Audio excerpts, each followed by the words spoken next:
अगर तुम्हें लगता है कि बिना 3D एडिटिंग सीखे आज के टाइम तुम एडिटिंग में डोमिनेट कर जाओगे, तो इस जगह तुम पूरी तरह गलत हो। और तुम इसे सीखने के लिए अगर YouTube पर सर्च करोगे तो वहाँ तुम्हें सिर्फ घंटों के ट्यूटोरियल्स मिलेंगे, बट नॉट नाउ। इस वीडियो को देखने के बाद तुम भी कुछ इस तरह की एडिटिंग इजीली कर पाओगे, वो भी जस्ट अपने स्मार्टफोन की हेल्प से।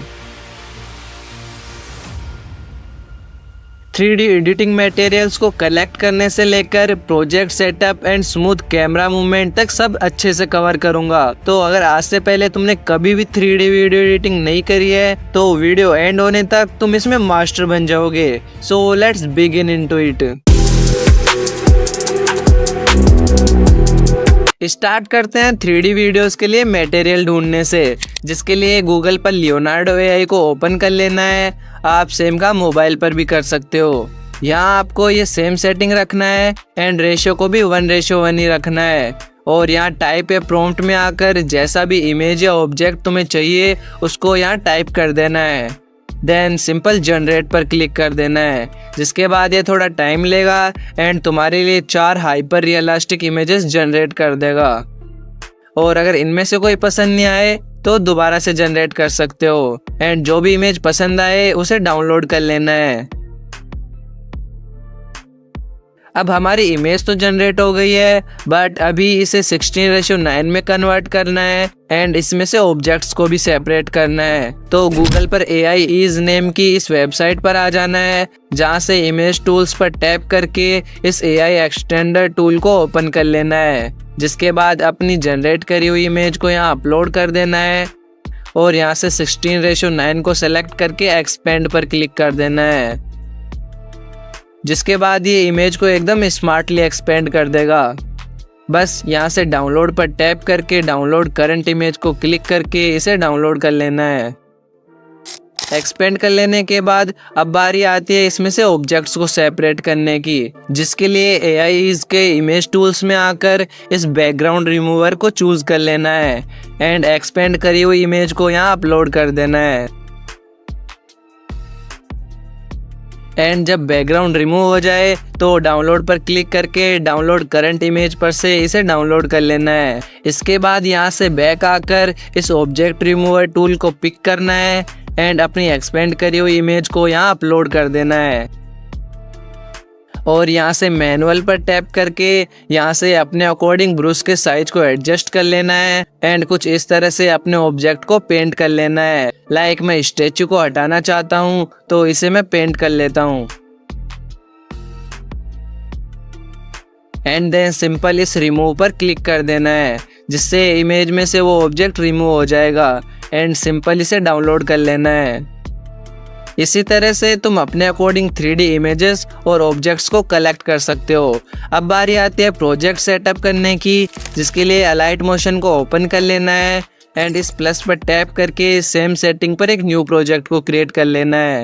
देन इस वाले प्लस पर टैप करके मीडिया में से अपने बैकग्राउंड को ऐड कर लेना है। अब जितने भी एलिमेंट मैं इसमें यूज करूंगा वो सब आपको मेरे टेलीग्राम चैनल पर मिल जाएंगे, जिसका लिंक आपको डिस्क्रिप्शन में मिल जाएगा। बैक टू टॉपिक, बैकग्राउंड को ऐड करके इसके मूव एंड ट्रांसफॉर्म में आना है और यहाँ आपको ये जो जेड एक्सिस दिख रहा है इसको यहाँ से इंक्रीज कर लेना है।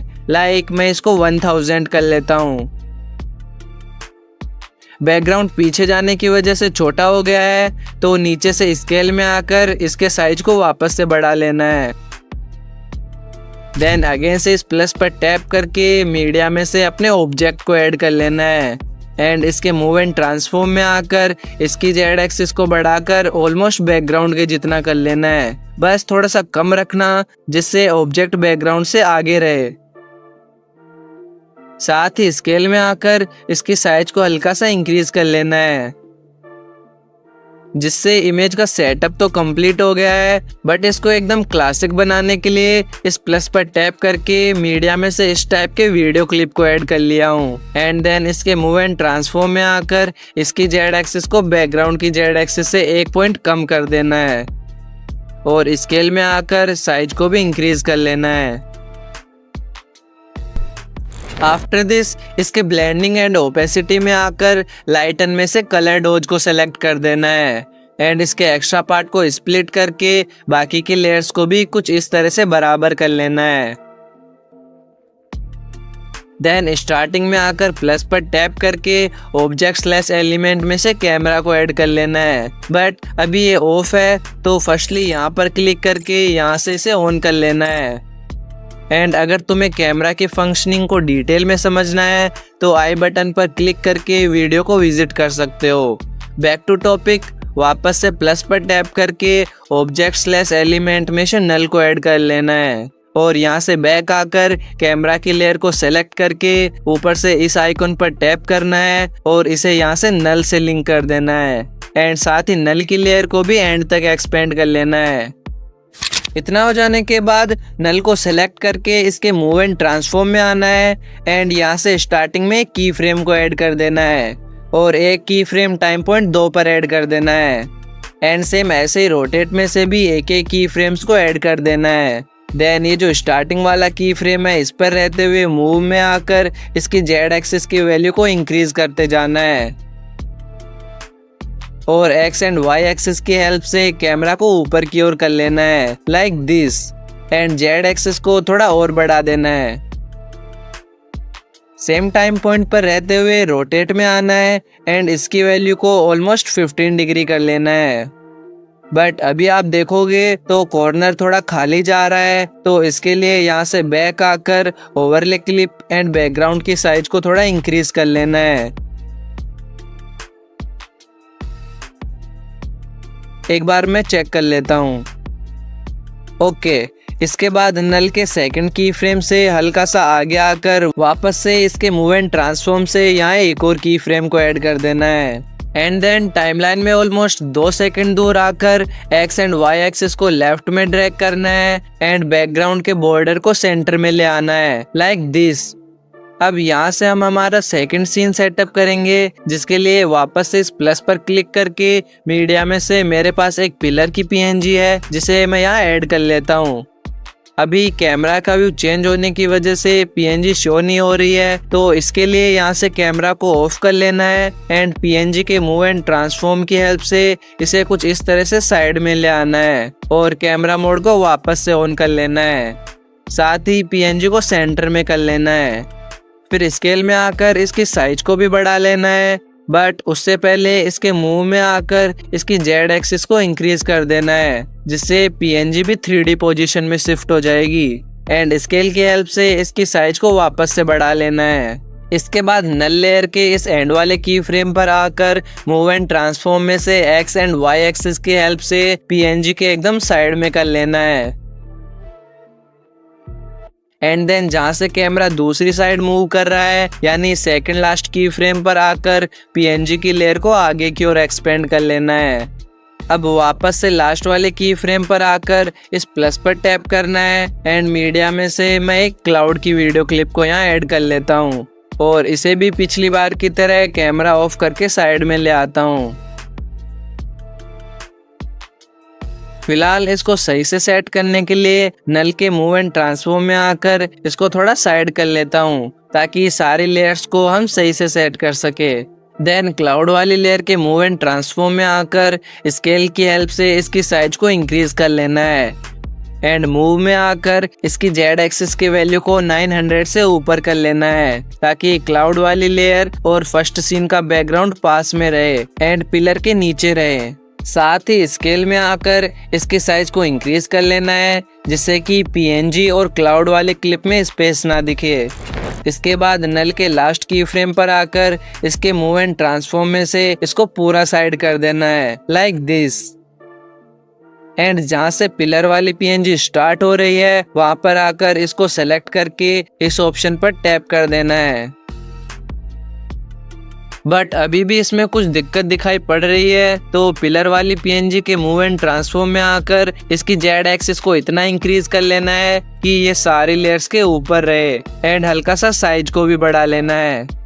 ऑलराइट, इतना कर लेने के बाद इस प्लस पर क्लिक करके मीडिया में से मैं इस टाइप की एक पीएनजी को ऐड कर लेता हूँ और पिछली बार की तरह इसको भी कैमरा ऑफ करके मूव एंड ट्रांसफॉर्म की हेल्प से साइड में कर लेता हूँ एंड वापस से कैमरा को ऑन करके इसे अच्छे से सेट कर लेना है लाइक दिस।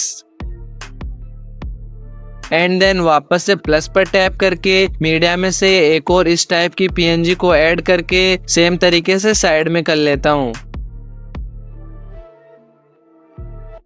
इसके बाद बिल्डिंग वाली पीएनजी को सेलेक्ट करके इसके मूव एंड ट्रांसफॉर्म में से जेड एक्सिस को बढ़ाकर 580 कर दिया हूँ एंड स्केल में आकर इसकी साइज को वापस से बढ़ा लेता हूँ।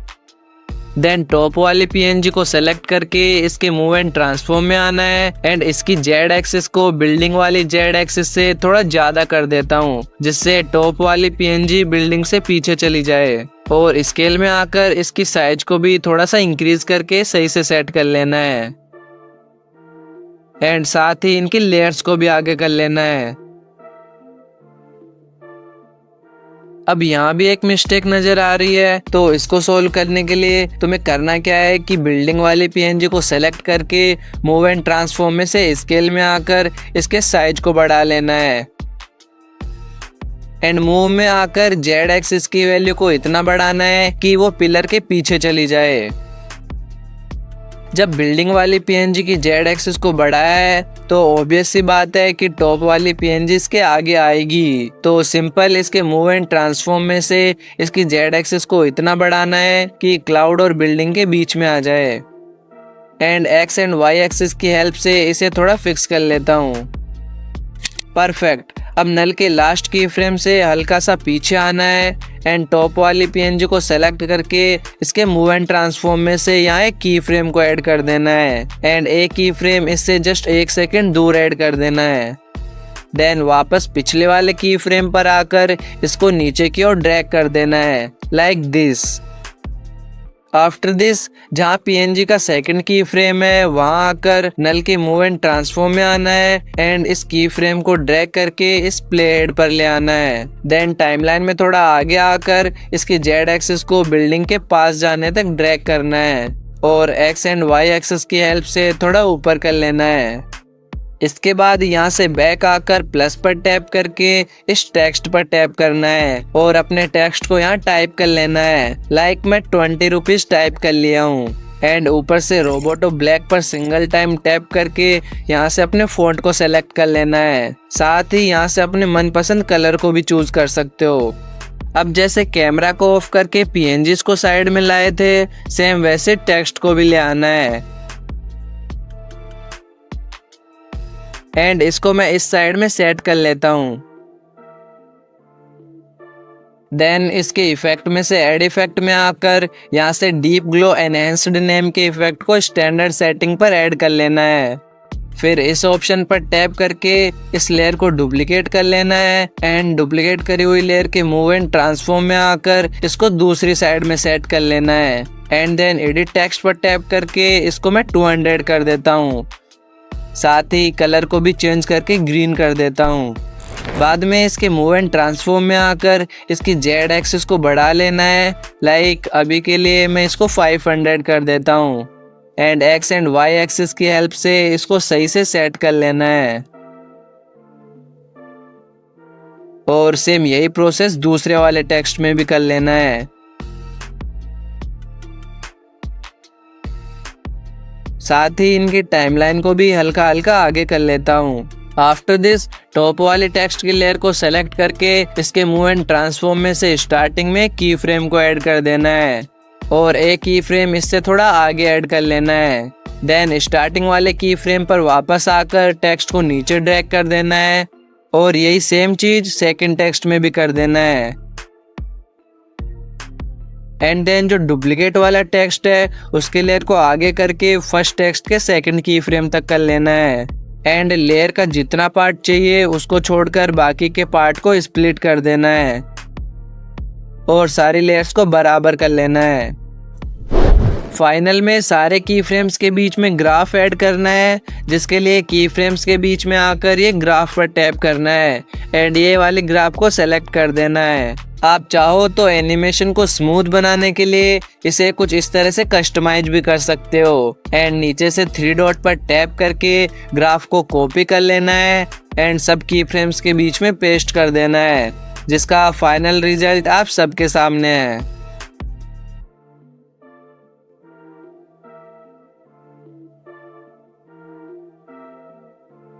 अब अगर तुम्हें इस प्रोजेक्ट का XML चाहिए तो उसके लिए तुम टेलीग्राम चैनल चेक कर सकते हो। एंड अगर वीडियो पसंद आया हो तो लाइक करके मुझे मोटिवेट कर सकते हो।